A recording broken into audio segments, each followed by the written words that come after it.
Okay. Okay, so anyway, I'm preparing to show Paul some of the ancient tools of ignorance. This is a NPR, a Claire camera. It was a step up for filmmakers, for image makers, for storytellers, when most people still had to depend on big, huge cameras to tell stories that people who can own and afford big, huge cameras can tell. Don Casellas used the NPR Claire in medium cool because they told him to, because it was a camera that I was using, and in the film, a lot of Don Casellas has some of my good and some of my bad traits. One of them, Mariana Hill mentions when they're in a bedroom scene, and she called him a egotistical, self-centered cameraman. Punchy cameraman. Punchy cameraman. It feels a lot heavier. I don't know whether it feels heavier because I am 50 years older than I had it before, but generally, this is the usual zoom lens. We had 25 to 250. Usually we took a little stick and put it up here, and this zooms in a considerable range. A really good part about this camera was that you didn't have to thread the camera the way you did with other cameras, so you could work quickly. This magazine has 400 feet of film in it, which you have to load up in a change bag. And then when you're shooting, here's the gate right here, and then this goes on here, snaps on like this. And then you make pictures. The ability to put a fresh magazine, 10 minutes of film, on a camera quickly also allowed you to work cinema verite style, because the best shots usually in cinema verite always was when you're out of film. You'd be able to actually not even turn the camera off and have another load there and snap it on while it's running. To begin with, you were connected with an umbilical cord, and that cord gave you the sync system to the sound. But then with the advent of Crystal, you were able to work independently without an umbilical cable. Was possible because of crystal control. That is, inside this watch is a tuning fork, and that tuning fork oscillates at 60 cycles. And 60 cycles, if the camera is set up for 60 cycles and the recorder is also 60 cycles, when you hit a microphone, you're able to get sync. You'll notice a lot of documentary films made that way. The camera is sort of moving like that because it moves over for the sound man to hit the microphone. It was a good handheld camera. You'll see that Forster got pretty good with holding it. And of course, the Lenzie, I wasn't so sure about him, and he was in a lot of wild places, so I put really a not too good a lens on the front of his camera, but I don't think anyone knows that. Actually, it was a lens, also a French ingenue, 32 to 140, rather than the usual 10 to 1.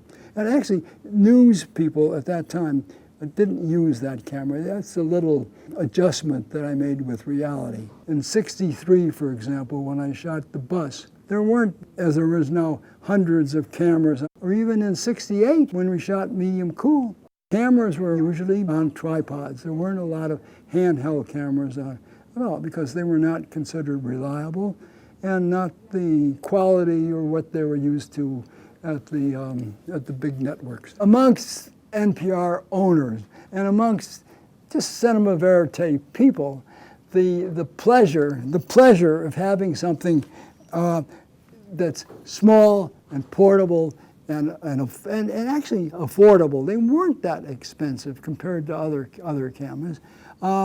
Was something that they had in common, and that to put it on a tripod made it feel like a different thing, less verite, less in touch closely the device with what you're shooting. The camera that I shot medium cool with was the 35 millimeter French camera made by Claire called the CM3. This CM3 is the original CM3, and it had a divergent turret.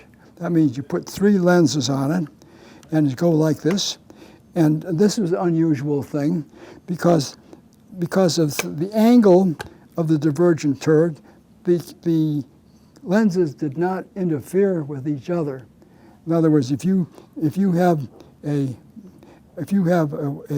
long lens here shooting, this is the shooting side, and then you flip it up like this, and then like that, then they won't interfere with one another. And inside here is a mirror, a rotating mirror, and that allows the camera to be reflex. Because at that time, 35 millimeter cameras had parallax.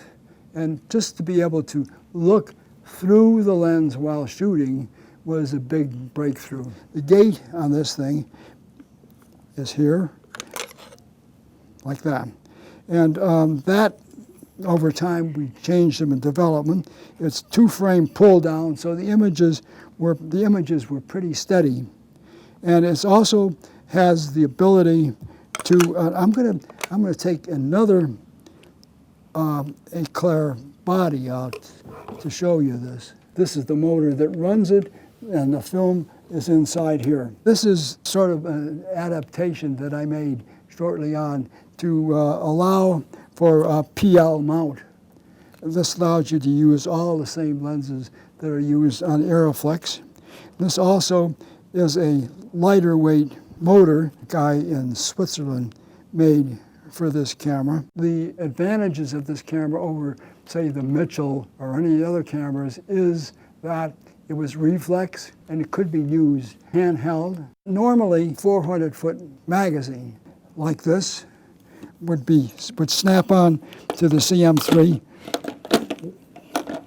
like that, and then you're ready to shoot. Of course, you have to be connected to a battery, which I'm not going to wear right now, but this is pretty much the way medium cool was shot. You don't want to be wedded to a 400-foot magazine, so I was in the Paramount machine shop, and I had them make this. This is a 1,000-foot magazine that would fit on the CM3, and